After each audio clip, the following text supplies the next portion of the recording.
Finally, they had reached the outskirts of the school. Only a few students who had stayed for clubs and practices could be seen leaving. Even the janitors were already leaving, so the only ones in the school were them and those who were in the meeting. The boys made their way through the narrow and claustrophobic hallways of the school. There was only the light from the auditorium illuminating those long corridors. The speakers did not help to create a less tense atmosphere either. One of them seemed as if it had suffered a short circuit. It was emitting incomprehensible sounds at a very low volume, but equally annoying. But it was the least important thing, because what mattered was that they had already arrived at the auditorium. They saw how there was a handful of people sitting in a circle. They could not recognize what they wanted to say, but they could see by their expressions of sadness and anguish, plus the subtle sobs, that not all were positive. Craig sighed and said, "Well, Tweak, here we are." The Raven boy could only recognize two people, Esther and Red MacArthur, Kevin's girlfriend. She looked completely emaciated, almost as if she had lost the will to live. Craig had not seen that girl since Kevin's funeral. If it already looked destroyed there, now it looked much, much worse. He couldn't play it. He himself had been in the same position in the past. Craig felt the weight of the necklace he was carrying on himself and sighed before looking at the others, who seemed just as sad to see Red in this state. It only took a few minutes of waiting outside for the meeting to finally end. Red was the first to leave the room. Her eyes looked like small and reddish soft raisins. You could tell that it was very difficult for her to even find the motivation to walk. But she continued on, completely ignoring Craig and the others as they just looked at her with concern. While they weren't looking, Tweak turned to the room where Esther was and proceeded to enter. Hello? Esther, who was looking at nothing, turned to see him. Oh, hello. You're new here, right? So this was Esther. On that woman's face, you could see the great sorrow in her eyes.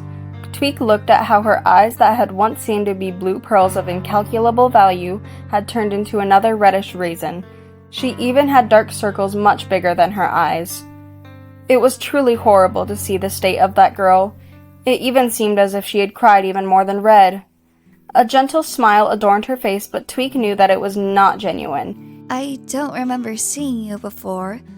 Are you by any chance the new one Tolkien told me about? Yes, I just arrived today. Tweak said, looking uncomfortably to the side and rubbing his hands. Suddenly, all the thoughts he had in his head, all the things he wanted to say to her disappeared. Normally, I would tell you that you're welcomed in the town, but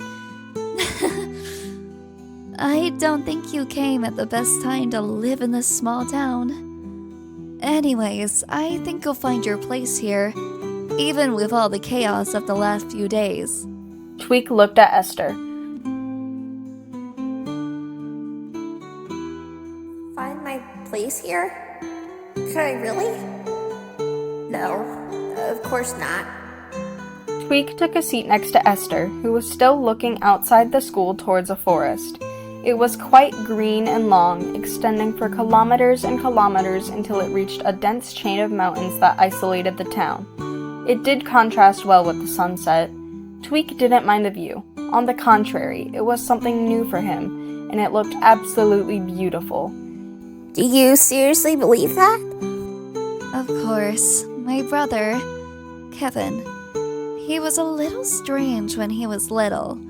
He didn't usually get along with others, but, well, over time he started to make friends. They loved him and generally appreciated him, even with his oddities, and he loved them too.